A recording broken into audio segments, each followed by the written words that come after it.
Ladies and gentlemen, let me tell you something right now. Your future is not determined by your intentions. It is determined by your daily discipline. Success is not an event. It is a habit, and the morning is where that habit is forged. You don't need to predict your future. You need to practice it daily. Before the world wakes up, before the noise begins, before distractions devour your destiny. Your future is hidden in your daily routine. That might sound simple, but it is profoundly true. The life you're dreaming of, the business you want to build, the body you want to sculpt, the relationships you want to strengthen, the impact you want to make, is not waiting for you out there somewhere. It is waiting for you in the choices you make every single day, especially in the seemingly small ones. Success is not something you stumble upon. It's something you create brick by brick, habit by habit, day by day. And those bricks are laid most effectively in the morning, when your mind is clear, your willpower is high, and your distractions are still asleep. Most people live on autopilot. They wake up just in time to rush, react, and respond. Their day owns them, their phone owns them, their job owns them, their problems own them, but the individuals who shape their futures with purpose don't wait for the day to tell them what to do. They tell the day what it will be.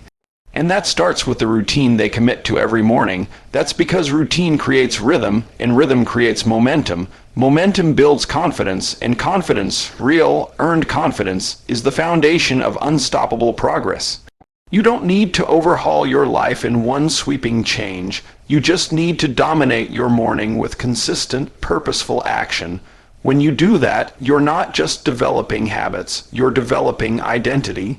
You start to see yourself differently, and how you see yourself will always determine what you do and what you tolerate. Someone who sees themselves as a leader, a builder, a finisher, shows up differently than someone just going through the motions. And the beauty of this is that you don't have to wait to feel like that person. You become that person through your actions. Do it long enough and it becomes who you are. You might think the routine is boring. But boring is what builds. The gym gets boring, reading gets boring, planning gets boring, but boring is where mastery is born. Boring is the bridge between where you are and where you want to go. Every time you wake up early and follow through, you cast a vote for the future you're trying to build. Every time you hit snooze or skip your plan, you cast a vote against it. No one's watching, but your future is taking notes. You are training yourself every day to either rise or regress. You are either investing in your future or taxing it. There is no neutral. People think success is about motivation, but it's not. It's about rhythm. It's about stacking enough ordinary days in a row that they become extraordinary. It's about deciding once and for all that your life will be built by design, not by default. And that design starts with your daily routine. So when we say your future is hidden in your daily routine, we mean it literally. Every future harvest begins with today's seed. What will you plant this morning? The first hour determines the flow of your entire day. It is the command center, the launch pad, the tone setter for everything that follows. That first hour is where you either gain control or lose it. You either lead your day or you get led by it. And the truth is, most people are not losing because they're lazy, untalented, or unmotivated. They're losing because they're starting their days from a place of chaos, distraction, and reaction. When you wake up and immediately reach for your phone, check emails, scroll social media, or dive straight into problems, you hand over the reins of your day to everything and everyone else. That kind of beginning puts you on defense, and when you start on defense, you stay on defense. But those who intentionally own their first hour are the ones who seem to move through the day with clarity, confidence, and power. That's not luck, it's design, it's strategy. Think of a professional athlete. They don't just walk onto the field and hope to perform. They warm up, they stretch, they breathe, they visualize. That's what the first hour is, your personal warm-up for the game of life. It's when your mind is most alert, your spirit most open, and your willpower at its highest point. It is the time when you are most capable of setting the trajectory of your day with intention rather than impulse. If your first hour is scattered, rushed, and unfocused, you create a mental fog that lingers. You might try to push through it, but that fog shows up in your decisions, your communication, your patience, your energy, and your productivity. That's why a strong morning routine isn't just a luxury, it's a performance tool. It builds a sense of certainty and order before the world introduces uncertainty and disorder. It gives you the chance to align your thoughts, reconnect with your goals, nourish your body, and clarify your priorities. And once you've done that, you don't just move through the day. You move through it with force and focus. There's a reason why the most effective leaders, creators, and entrepreneurs treat their mornings with sacred discipline. They understand that the way they use that first hour is a reflection of how seriously they take their mission. They don't leave it to chance. They schedule it, protect it, and master it. Because they know that when you win the first hour, you win the right to lead the rest of your day from a position of strength. And when that becomes your pattern, day after day, you stop chasing momentum and start creating it. Nothing changes until you change the way you begin. You can't expect clarity to show up in the afternoon if you started the morning in confusion. You can't expect purpose to emerge later if you never took a moment to define it early. That first hour isn't just a piece of your day, it's the doorway to your future. The way you treat it reflects what you believe about yourself and where you're going. If you want to change your life, start by changing the first hour of your day. Comfort is the enemy of progress. It whispers to you in the morning, telling you to stay in bed a little longer. It convinces you to delay the workout, skip the reading, push off the goals until tomorrow. But comfort has never built anything worth having. It has never forged a champion, launched a business, or written a legacy. Comfort is a liar, and worse, it's a thief. It steals your time, your discipline, your dreams, one soft excuse at a time. And the problem is that it feels good in the moment. It feels safe. It feels reasonable. But the truth is, comfort is where your potential goes to sleep. Every time you choose what's easy over what's necessary, you send a message to your mind that convenience matters more than growth. That pleasure matters more than purpose, and over time, those small choices stack up. You don't drift into greatness. You don't stumble into mastery. You earn it by pushing past the resistance, and that resistance always lives on the other side of comfort. Growth lives in tension, in challenge, in struggle. If it doesn't challenge you, it won't change you. We live in a world that glorifies ease. Everything is designed to be faster, smoother, more convenient. But the people who rise above, the ones who achieve uncommon results, are the ones who have trained themselves to do what others won't.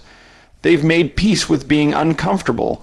They've learned to find power in the pain, direction in the discipline, and purpose in the pressure. They don't avoid discomfort, they lean into it because they know it's the signal that progress is near. Comfort tells you to avoid failure, but failure is the classroom of success. Comfort tells you not to risk embarrassment, but embarrassment is the price of courage. Comfort tells you to wait until it feels right, but the right feeling rarely comes before the right action. The people who change their lives understand this. Discipline must override emotion. Emotion says quit. Emotion says later, but discipline says now. Discipline says keep going. Discipline says your destiny is worth the discomfort. Think about any area of your life that's grown, physically, mentally, spiritually, financially. It didn't happen in a comfortable zone. It happened when you were stretched, when you were unsure, when you did the hard thing anyway. That's where transformation begins. And the longer you sit in comfort, the more you begin to normalize mediocrity. The more you shrink your capacity, the more you convince yourself that average is acceptable, but something inside you knows better. Something inside you is calling for more, and that more will not come from the couch, from the excuses, from the easy path. It will come from the discomfort of discipline, from the strain of sacrifice, from the challenge of change. Comfort may feel good in the moment, but progress feels better in the end, and you cannot have both. You must choose every single day. You don't need more time, you need more purpose. Time is not your problem, your alignment is. People chase the clock thinking that if they just had an extra hour in the day, everything would finally come together. But the truth is, it's not about having more hours, it's about making the hours you already have count. Purpose gives those hours weight. Purpose gives those hours fire. Without purpose, more time just becomes more space to drift, to delay, to do what's urgent instead of what's important. But with purpose, even 1 hour can move mountains. When you're living on purpose, you stop wasting your days on distractions that don't lead anywhere. You stop giving your energy to things that drain you. You stop living by default and start living by design. Purpose brings clarity. It tells you what matters. It exposes what doesn't. It shows you which doors to walk through and which ones to close. People who move with purpose don't need perfect schedules. They need focused priorities. They don't need 20 things to do. They need 2 or 3 that actually align with their vision. That's the difference between being busy and being productive. Being busy feels urgent. Being purposeful feels right. The most powerful people you'll ever meet have the same 24 hours as everyone else. What separates them isn't time, it's intention. They show up with mission. They guard their attention like treasure. They start their day with questions like, what moves the needle, and what honors my values, and not what's next on the to-do list. Because when you know why you're doing something, you bring energy to it. You bring focus, you bring commitment, you don't dabble, you dig deep, and that depth creates results. Purpose doesn't just organize your day, it organizes your emotions. It gives your pain meaning. It gives your discipline direction. It gives your effort a reason. Without it, work feels like a grind, but with it, the same work becomes a mission. You don't mind waking up early. You don't mind going the extra mile, because you're not just checking off boxes. You're building something bigger than you. You're living with a target, not just a clock. People often think they're tired, burned out, or overwhelmed, but what they're really missing is a sense of purpose, a reason that pulls them forward, a why that makes the how worth it. You can't fix that with more planners, more hacks, or more hours. You fix that by getting radically clear on who you are, what matters, and what you're here to do. Purpose is the filter. Purpose is the fire.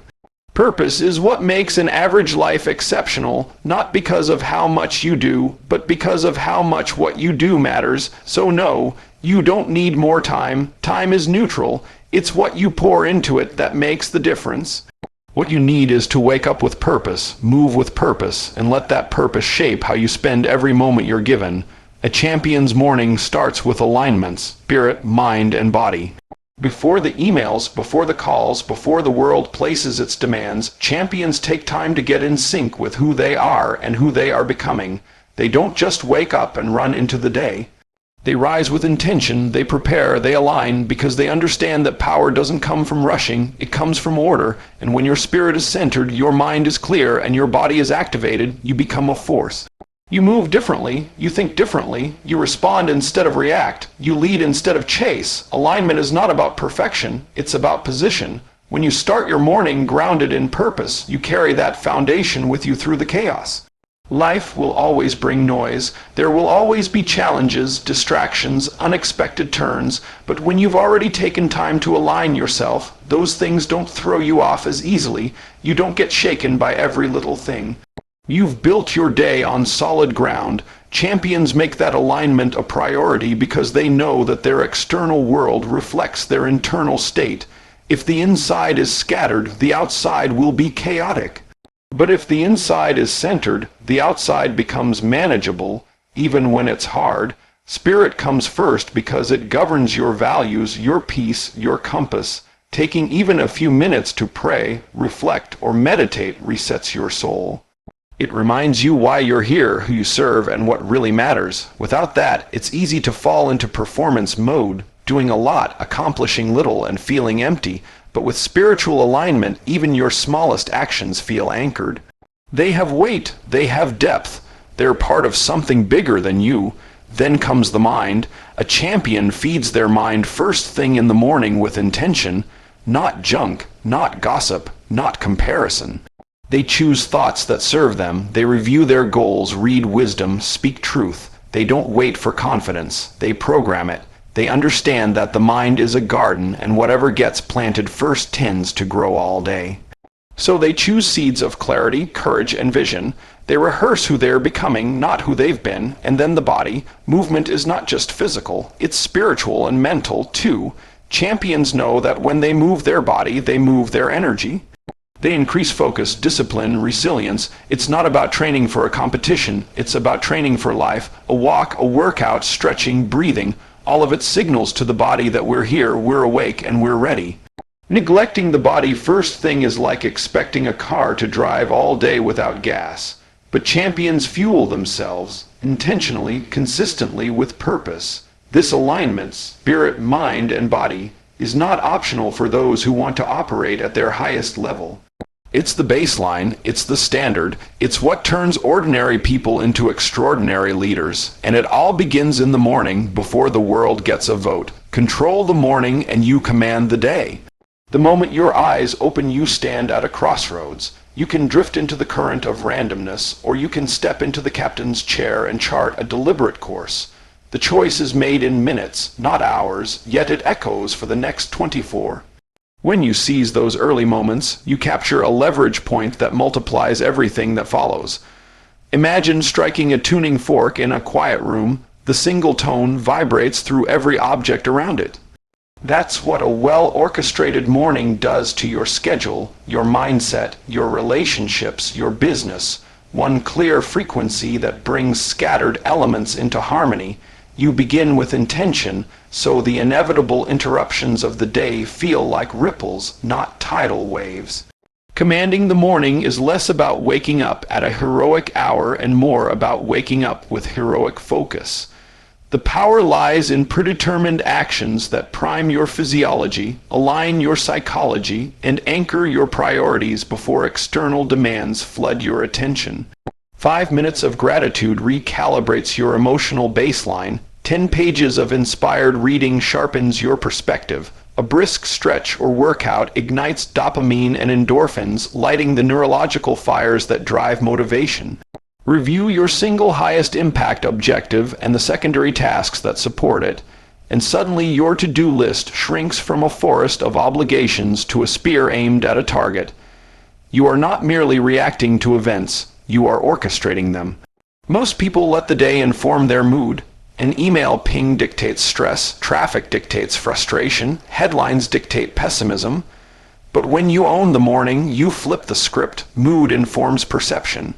You have already chosen gratitude, strength, clarity, and purpose, so incoming stimuli must pass through that filter. A crisis becomes a puzzle, not a panic. An inconvenient delay turns into a pocket of reflection. Even success is processed differently. Rather than spiking your ego, it reinforces your commitment to disciplined beginnings. There is also a compounding effect. One intentional morning rarely transforms a life, but a string of them rewrites identity. Consistency engraves a new self-concept.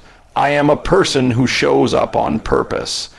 That belief then drives further disciplined choices in nutrition, finances, conversations, and leadership. It becomes difficult to betray the standard you set at dawn because the pain of inconsistency now outweighs the comfort of compromise. Over weeks and months, opportunities start to align with your proactive posture. Collaborators respect your reliability, clients sense your readiness, loved ones feel your presence. The morning becomes a seed whose roots infiltrate every domain of life, producing fruits that appear miraculous to observers but feel inevitable to you, so each sunrise is a negotiation with destiny. Pay the price of discipline while the cost is small, and the day pays dividends all the way to bedtime. Ignore it and you lease your agenda to the highest bidder, your inbox, your social feed, or someone else's emergency. Control the morning and you don't just get more done. You sculpt who you become, and who you become commands the day.